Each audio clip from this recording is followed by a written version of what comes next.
Direction tout d'abord la Côte d'Azur où Toulon recevait Biarritz, un rugby club toulonnais sous pression, battu le week-end dernier à Brive, éjecté du top 6. Et si ça suffisait pas, eh bien la pression également sur la possible sanction de son manager Bernard Laporte, pression en interne évidemment. Bernard Laporte entendu cette semaine par la commission de discipline de la Ligue pour ses propos virulents en l'encontre de Monsieur Cardona, l'arbitre. Il devrait être fixé mardi prochain sur son sort. On sait qu'il risque une lourde sanction. Philippe Groussard, pour autant, a-t-il changé ses habitudes ? Alors, écoutez, pendant que les gens de la commission de discipline réfléchissent, Bernard Laporte, lui, n'a rien changé. Il a fait comme d'habitude.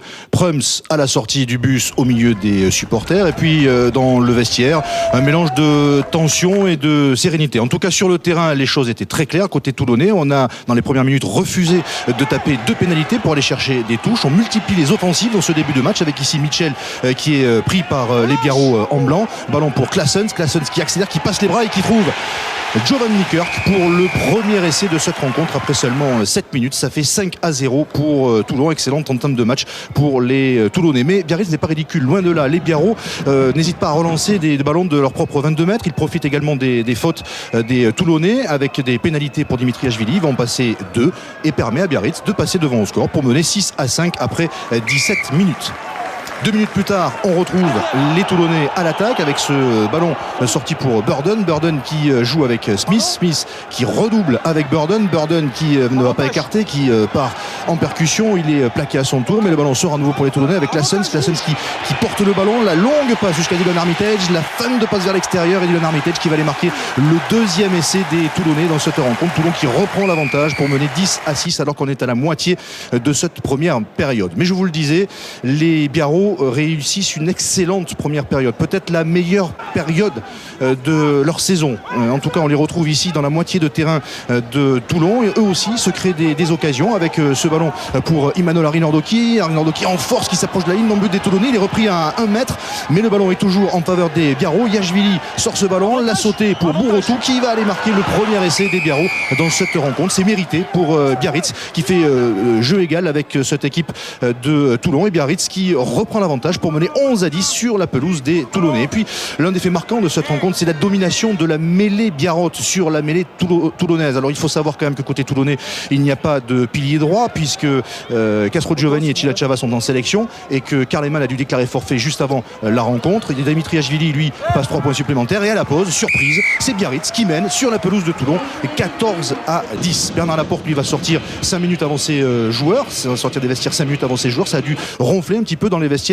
Biarritz qui réussit un très bon match mais qui profite aussi de la défaillance de Johnny Wilkinson. Il a raté les 2 premières transformations et puis dès le début de la seconde période il rate une nouvelle pénalité, 0 sur 3 pour Wilkinson qui va quand même passer une pénalité pour amener son équipe à 14-13 après 4 minutes dans cette seconde période. Mais Biarritz revient dans la moitié de terrain de Toulon avec ce ballon sauvé par Teddy Thomas qui trouve Paul Quetlan tout seul à 45 mètres. Il tente le drop et le ballon passe entre les perches. Ça fait 17-13 pour Biarritz sur la pelouse de Toulon. C'est le premier drop de la carrière de Quetlan en top 14. Il y a des signes dans ce match. Il se passe un truc dans cette rencontre entre Toulon et Biarritz. 17-13 pour les Biarros. Les Toulonnais qui jouent à l'envers, qui perdent des ballons. Ballon récupéré ici par les Biarros avec ce ballon écarté sur Yashvili. Le jeu au pied de Yashvili. Dylan Armitage est là le premier sur ce ballon. Mais regardez, ce sont les Biarros qui arrivent les premiers en défense. Thomas qui prend Armitage, Arinordoki qui est là au grattage. Résultat, pénalité pour Biarritz et carton jaune pour Dylan Armitage parce que c'était le dernier défenseur.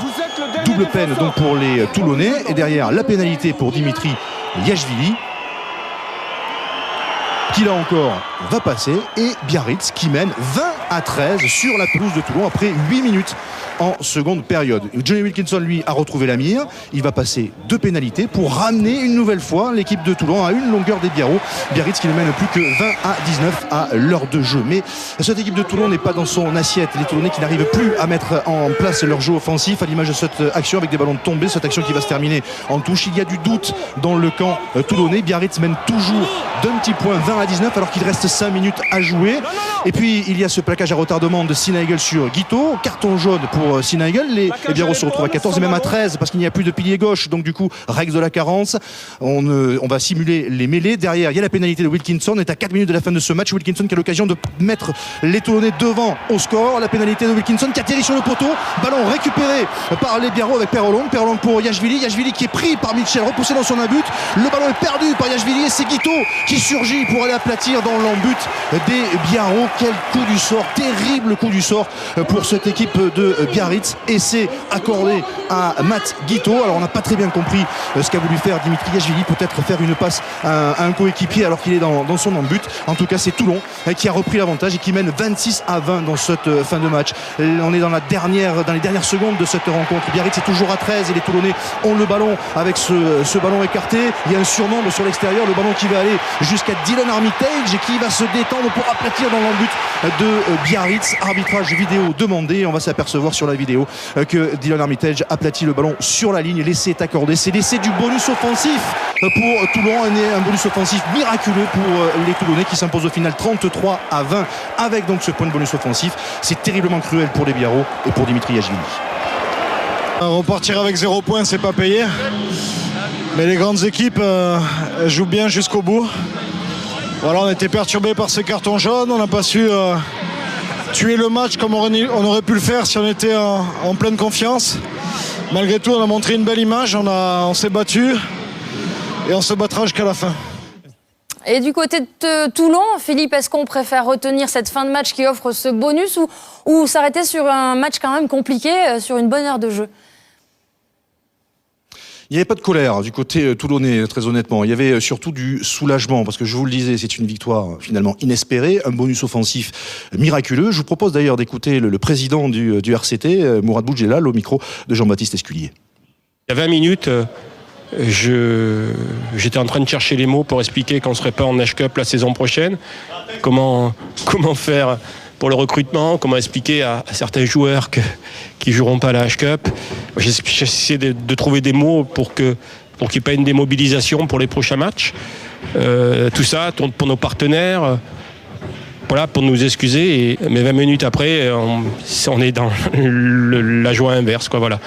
Bernard Laporte, lui, a surtout insisté au micro de Jean-Baptiste tout à l'heure sur la qualité de l'équipe de Biarritz. Et c'est vrai que sur ce que l'on a vu ce soir, on a du mal à croire que Biarritz est dernier du top 14.